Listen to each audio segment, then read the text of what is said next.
Hi friends, ಎಲ್ಲರೂ ಹೇಗಿದ್ದೀರಾ? ಚೆನ್ನಾಗಿದ್ದೀರಾ ಅಂತ ಭಾವಿಸ್ತಾ ನನ್ನ ಈ ಒಂದು ವಿಡಿಯೋನ ಸ್ಟಾರ್ಟ್ ಮಾಡ್ತಾ ಇದ್ದೀನಿ. ಅದಕ್ಕೂ ಮುಂಚೆ ಯಾರು ನನ್ನ ಚಾನಲ್ನ ಸಬ್ಸ್ಕ್ರೈಬ್ ಮಾಡ್ಕೊಂಡಿರಾ ನೋಡ್ತಾ ಇದ್ದರೆ ಪ್ಲೀಸ್ ಸಬ್ಸ್ಕ್ರೈಬ್ ಮಾಡಿಕೊಂಡು ನೋಡಿ ಅಂತ ಕೇಳ್ಕೊತೀನಿ. ಹಾಗೆ ಲೈಕ್, ಶೇರ್, ಕಮೆಂಟ್ ಮಾಡೋದನ್ನು ಮರಿಬೇಡಿ. ಈ ವಿಡಿಯೋ ಬಂದು ನನ್ನ ಸೆಕೆಂಡ್ ಪ್ರೆಗ್ನೆನ್ಸಿ ಸೀಮಂತದ ವ್ಲಾಗ್ ಆಗಿರುತ್ತೆ. ನಾನು ಆ್ಯಕ್ಚುಲಿ ಆವಾಗ ಯೂಟ್ಯೂಬ್ ವ್ಲಾಗ್ ಮಾಡಬೇಕು ಅಂತ ನನ್ನ ಮೈಂಡಲ್ಲಿ ಇರಲಿಲ್ಲ. ಸೊ ನಾನು ಯೂಟ್ಯೂಬ್ಗೋಸ್ಕರ ವೀಡಿಯೋಸ್ ಮಾಡ್ಕೊಂಡಿಲ್ಲ, ನಾರ್ಮಲಾಗಿ ವೀಡಿಯೋಸ್ ಮಾಡಿಕೊಂಡೆ. ಬಟ್ ಇದೊಂದು ಮೆಮೊರಿಯಾಗಿ ಇರುತ್ತೆ ಅಂತ ಹೇಳ್ಬಿಟ್ಟು ಈ ವಿಡಿಯೋನ ನಿಮ್ಮ ಜೊತೆಲ್ಲ ಶೇರ್ ಮಾಡ್ಕೊಳ್ಳೋಕ್ಕೆ ಇಷ್ಟಪಡ್ತೀನಿ. ಎಲ್ಲರೂ ಪ್ಲೀಸ್ ವಿಡಿಯೋನ ಲಾಸ್ಟ್ವರೆಗೂ ನೋಡಿ. ಆ್ಯಕ್ಚುಲಿ ಸೀಮಂತನ ತುಂಬ ಸಿಂಪಲ್ಲಾಗೆ ಮಾಡಿದ್ದು, ಈ ಥರನೂ ಮಾಡಬೇಕು ಅಂತಲೇ ಅಂದ್ಕೊಂಡಿರಲಿಲ್ಲ. ಯಾಕಂದರೆ ನಮ್ಮ ಕಡೆ ಫಸ್ಟ್ ಪ್ರೆಗ್ನೆನ್ಸಿ ಮಾತ್ರ ಸೀಮಂತ ಮಾಡೋದು, ಸೆಕೆಂಡ್ ಪ್ರೆಗ್ನೆನ್ಸಿ ಎಲ್ಲ ಮಾಡಲ್ಲ. ನನಗೆ ತುಂಬ ಆಸೆ ಇತ್ತು ಈ ಸರಿನೂ ಮಾಡ್ಕೋಬೇಕು ಅಂತ, ಅದಕ್ಕೆ ಸಿಂಪಲ್ಲಾಗೆ ಮಾಡಿಕೊಂಡೆ. ಬಿಕಾಸ್ ಈ ಟೈಮಲ್ಲಿ ಬ್ಲೆಸ್ಸಿಂಗ್ಸ್ ತುಂಬ ಇಂಪಾರ್ಟೆಂಟ್ ಆಗುತ್ತೆ. ಸಿಂಪಲ್ಲಾಗಿ ಮಾಡ್ತಾ ಇರೋದ್ರಿಂದ ನಾವು ಯಾರನ್ನೂ ಇನ್ವೈಟ್ ಮಾಡಿರಲಿಲ್ಲ.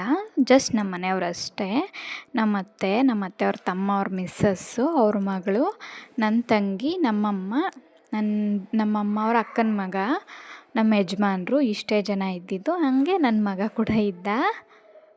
ಹಾಗೆ ನಮ್ಮ ಅಕ್ಕಪಕ್ಕದ ಮನೆಯವರು ಬಂದಿದ್ದರು. ಇಷ್ಟೇ ಸಿಂಪಲ್ಲಾಗಿ ಮುಗಿಸ್ಕೊಂಡ್ವಿ ನಮ್ಮ ಸೀಮಂತನ.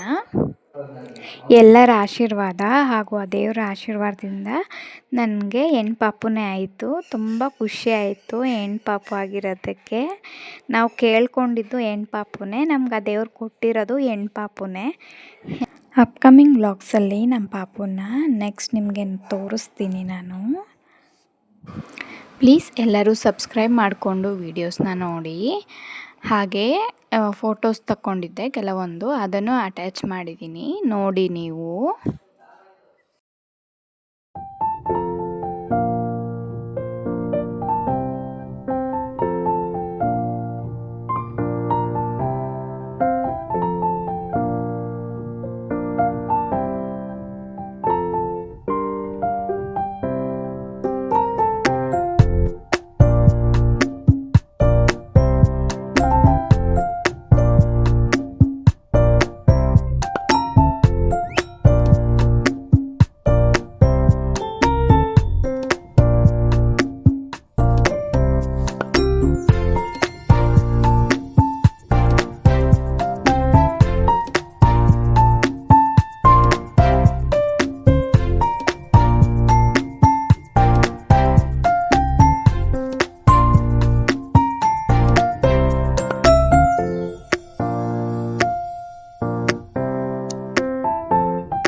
ವಿಡಿಯೋನ ಎಂಡ್ವರೆಗೂ ನೋಡಿದ್ದಕ್ಕೆ thank you so much. Tata, bye bye, take care, lots of love.